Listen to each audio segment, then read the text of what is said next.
the title is The Circulation of Musical Knowledge, a Digital Approach to the Networks of Musicians in Late Ottoman Istanbul. Well, I will not go deep inside. I will briefly talk about this, but I want to show you the method, this digital method, because we can use this method for any time period or any kind of question, argument. It's a great tool, and it comes with this, with the digital age. This is the product of digital age, and it is a computer-based system, as previously Marcos talked about his working style. This is very similar. We will talk about how to create data, big data, from the historical sources. If is it possible, or what is the limit of this, or what is the potential of this method? So I will quickly. This is the structure of the lecture. I don't know if I will catch it up. 10 minutes for each. First of all, I will talk about this social network analysis. What is that? What does that mean? And how can we apply this to the historical communities? And we, of course, we are talking about the Ottoman time period now. And also, I'll talk about the sources, that how to critically and carefully read the sources to adjust to the SNA, social network analysis approach. Another part, the last part, is my own experiments, how I did, how I continue, how I started, and how is it going right now with the Gephi. This is the program I use mostly for to create visualizations of networks between musicians. And I'll show you some visualizations at the end, and we will talk about how to analyze them, how to see, how to read these visual sources. Okay. Yes. But I don't know my... the slide number, I don't know here, but okay, I started from this. As you see, a source supplying thousands of individuals. These individuals we call generally in SNA study nodes or actors, and display multiple connections. These connections, we call them edges, links, bridges, or whatever, acting in directed or undirected ways within a defined time period is the optimum starting point for SNA approach. However, it's crucial to define selection criteria for people whose biographies are in question. It is vital for people to share a certain degree of common ground, which might vary from opinions to interests, and from social background to profession. Having lived through the same social historical context, I mean, the amount of people should be living, at least a great amount of those people in the data should live in the same historical context, which means that they have to live in the same period. Otherwise, we will make a great methodological mistake. So the group is composed of, for instance, in my case, amateur or professional. I didn't separate this for the moment. Musicians that included any sort of experts, composers, instrumentalists, singers alike. And regarding the time period for this study, the great majority lived or experienced the late Ottoman period, and early Republican era. I mean, 1920s and 1930s, they also lived in that time period. And I have to also say that this is late Ottoman musician biographies are more prolific, and it's much easier than the working with the musicians from the 18th century or previous centuries. for this method, because we have very limited biographical information about them.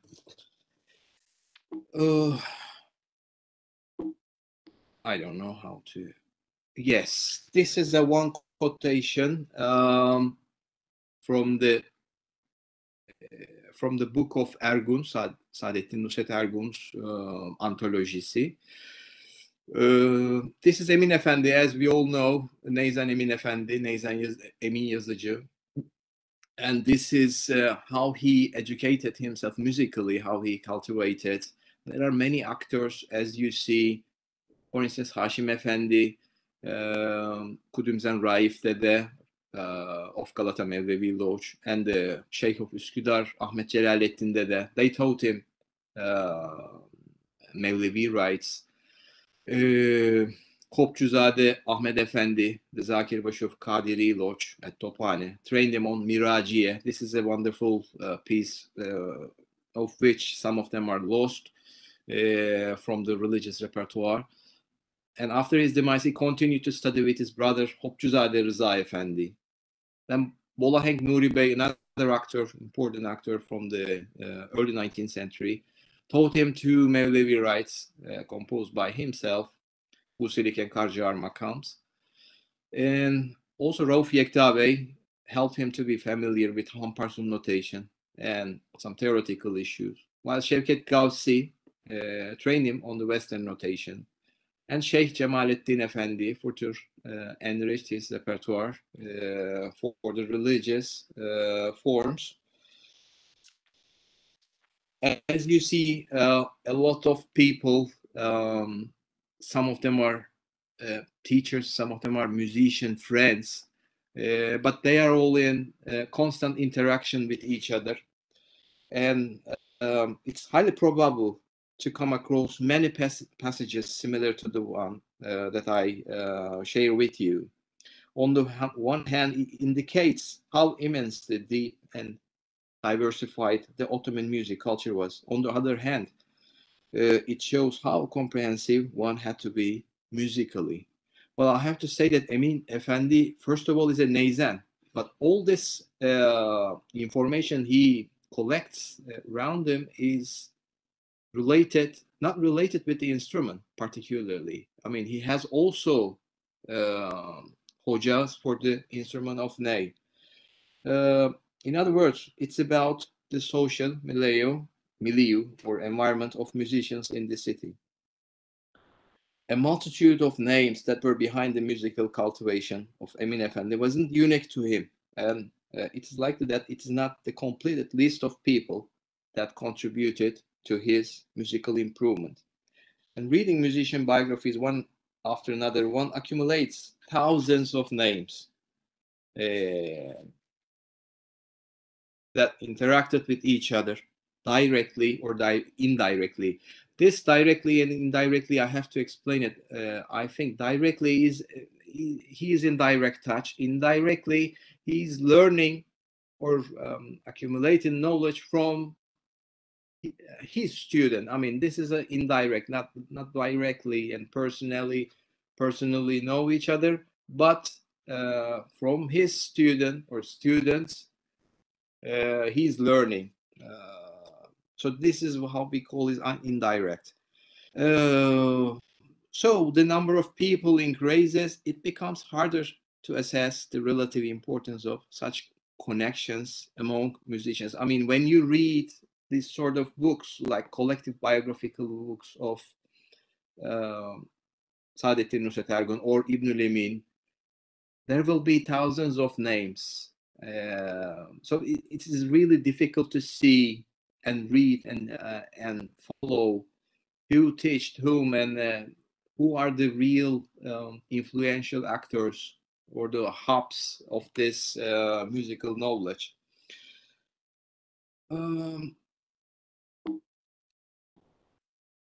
Okay. So I directly go into the how to create a database from this sort of information in the historical accounts. Well, you can use many different many different applications. Excel you can use, or I use in my case Gephi because it's also, I mean, you can also use Excel. It accepts. So this is a classical rows and columns you create, and but there are some, of course, some rules to create this network data. One row per tie. I mean, there will be one row, and you can expand that row to the many numbers as you wish. For instance, if one person has 6 connections or 10 connections, which means that he's learning from 10 different people in this case. So you have to create for each interaction one row shown in the same column. The row can expand to the sender receiver type of tie, date of tie, location of tie. I mean, this is it depends what do you want to see and what do you want to get from the this network. Well, also there are some issues that I have to underline. There isn't any software to build this sort of network automatically. So most of the work is very painstaking, and you have to do it one by one by himself, by hand. So it really requires time, and this sort of creating the data, big data, there's always needs a group working.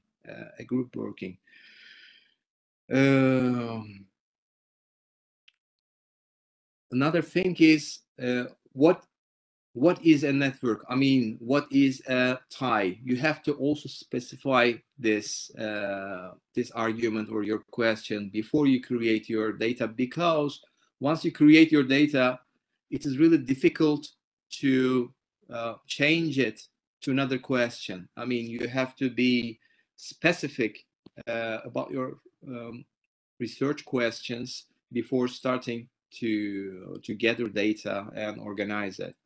And also in my case, or in any historical study, there is always missing information. There is always some people are dominating the historical narrative. Some people are very narrowly and limited information we can get. So this at the end, of course, create imbalances for the historical situation or historical reality, let's say. This is, for example, one page from Gephi. I wanted to share with you how I do. As you see, we create ID numbers for each. This is the label for the names of the musicians. You can go, in my case, I work with over 360 musicians, I think. I don't remember the exact number now. These intervals are for the dynamic network. This is completely different. This is a timeline. You create timeline with this. There are also keywords. For instance, this number 1 for many of them, as you see. For example, keyword 1 is if the musician is a male or female. So you put 1 or 2 according to the question. Keyword, another keyword you create, and also attributes. Attributes I created for birth date and date of that.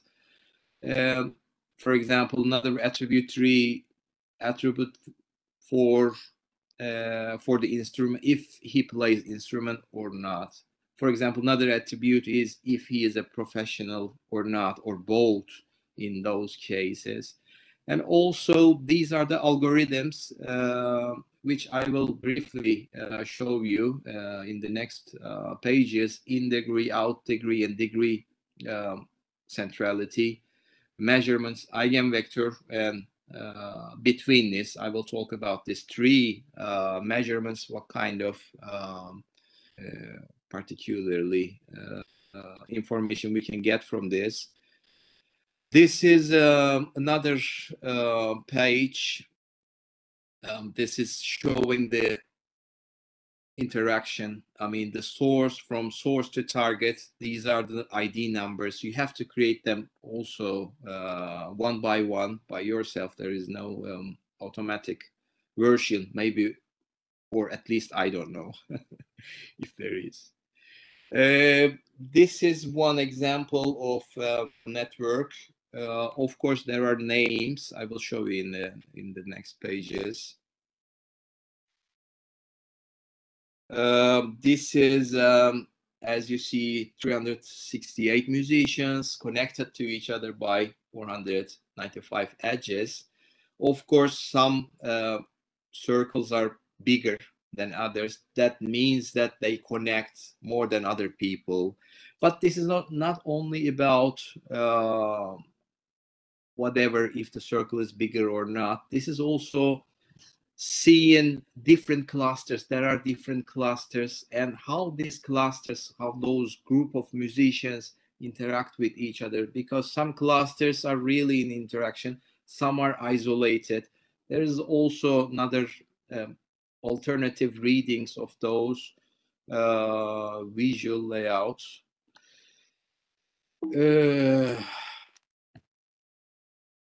Okay, the degree centrality is about 1 minute. It's about simply a node possesses connections, and how many connections has or she has. In this case, how many students the master had. That shows, and it creates the most central or most influential actors in this network structure. Of course, degree centrality has two variations. One is in degree. It's the incoming edges. Another one is out degree. This is outgoing ones is measured by the out degree. In other words, out degree centrality measures the expansiveness of an actor in a given structure. For example, this is an out degree layout from Gephi. This is not about popularity, but it is about the expansiveness of an actor, which is rather displayed through. The popularity is more related with the in degree centrality, which I don't have this layout right now. Okay, I continue with another one. This is another algorithm. Maybe I have to talk a couple of, for instance, as you see, I want to explain a couple of things. Zekai Dede, Ahmet Ersoy, İsmail Hakkı Bey, Bestenigar Ziya Bey, and Rauf Yekta Bey, among the most popular ones in terms of transmitting musical knowledge to other people. Well, the case of Zekai Dede, for instance, he passed away before the rest of the musicians in the group. There is an Amin.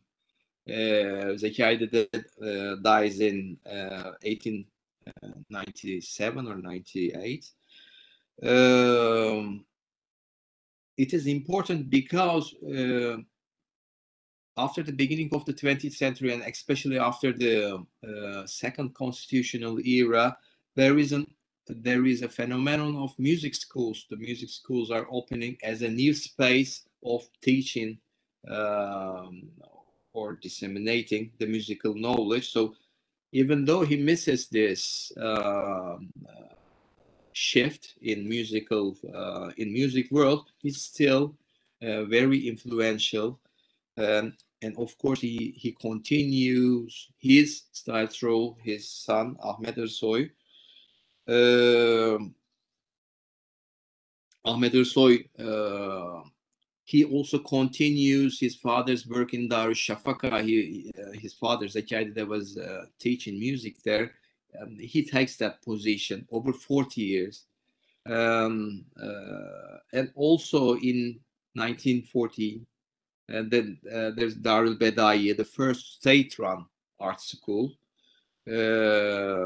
Another state-run art school, Darül Elhan, in 1917. Of course, it closes and reopens in 1926, this Darül Elhan. However, he was still there.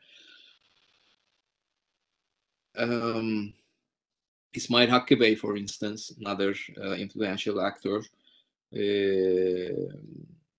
He was a pivotal role in establishment of the first private music school in Istanbul after the 1908. He was an official functionary. After the reorganization of the Ottoman bureaucracy in 1909, which is Tensikat Kanunu, after the Tensikat Kanunu, lots of bureaucrats dismissed from bureaucracy, and among those bureaucrats there were many musicians. Of course, they were amateur musicians, but after that they started to take positions in those music schools, and they became professional musicians or professional music teachers. I mean, they earn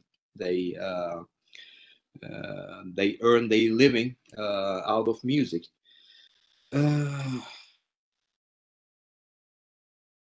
Okay, this is the betweenness centrality, another algorithm of, as you see the same data, now it changes. Some other influential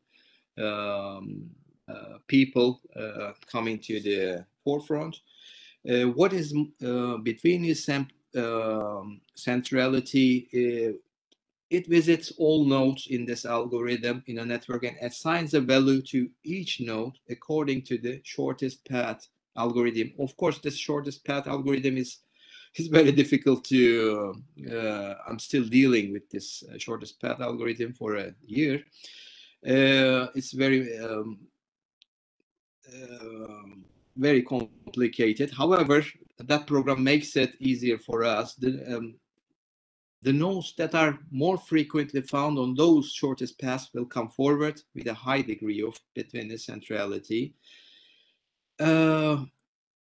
What is interesting for us is those people connect various parts of the network structure. I mean, they position themselves in between different clusters, and they connect those different clusters to each other in terms of musical knowledge transmission.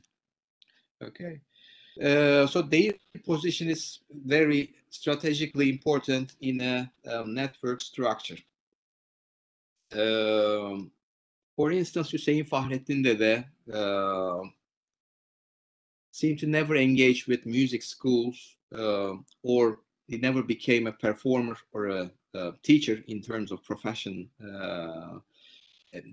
His base was a Sufi lodge. He was the Sheikh of Bahariye Mevlevi Lodge in Eyüp neighborhood until his death in 1911. Even though his degree centrality in the previous layout is not really high, what made him more special was his interconnection with other clusters in the network structure. As I've said, he is critically touching to different clusters in the network structure. He was taught by Zeki Dede and contributed to the musical advancement of his son Ahmet Ersoy. Among many musicians, he trained İhsan Aziz Bey, for instance, Neyzen İhsan Aziz Bey, Emin Efendi, and SUPI way should be emphasized, whose degree centrality scores also very high.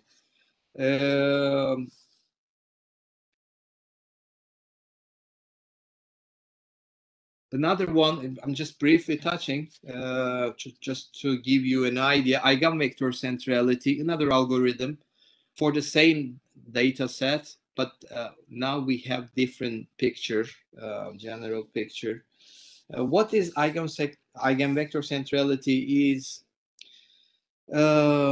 as I stated, degree centrality focuses on the amount of the edges, whereas the eigenvector centrality weights the quality of those edges. I mean, you can have 10 connections, but if those connections are not really connected to the other important actors in the structure, so your eigenvector centrality is low, which means that your knowledge is not really circulating in the whole network structure.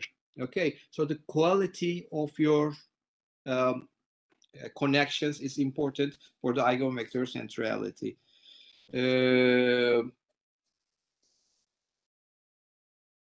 For instance, Kemal Batanay and Faruk Arifi, we don't know his date of death, and Saadettin Heper. For instance, why Kemal Batanay, he becomes a central in the eigenvector centrality algorithm, his relationship to actors, many of whom held central positions in the network structure. Maybe this is a different story. This is an ego network now. We see this is, just carefully watch the pink ones. This is the Cemil Bey's structure. As you see in the eigenvector centrality, for instance, in the degree centrality, we have Tambur Cemil Bey among the very influential actors. But now, as you see, it shrinks because it is not really effective in the whole network structure. Yes, he has students, many students, but not those students are not really connected to the other musicians in the whole network. As you see the eigenvector centrality, these are the ranks. I mean, check these ranks. As you see, they are really below in the ranks.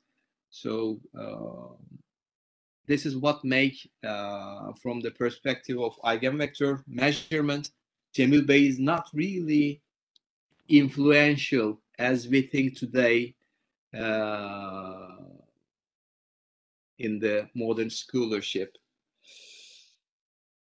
Okay, I am just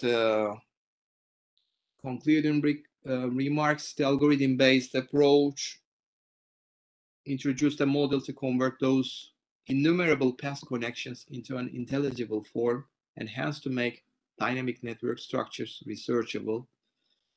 So there are many connections, but they are invisible when you read the biographies, or it gets unnoticed. So this sort of systems and models brings those unnoticed networks to the surface, and the multifarious connections of musicians and generated visual layouts will have an influence on the future digital studies that aims to provide alternative perspectives to the Ottoman urban society and its cultural networks.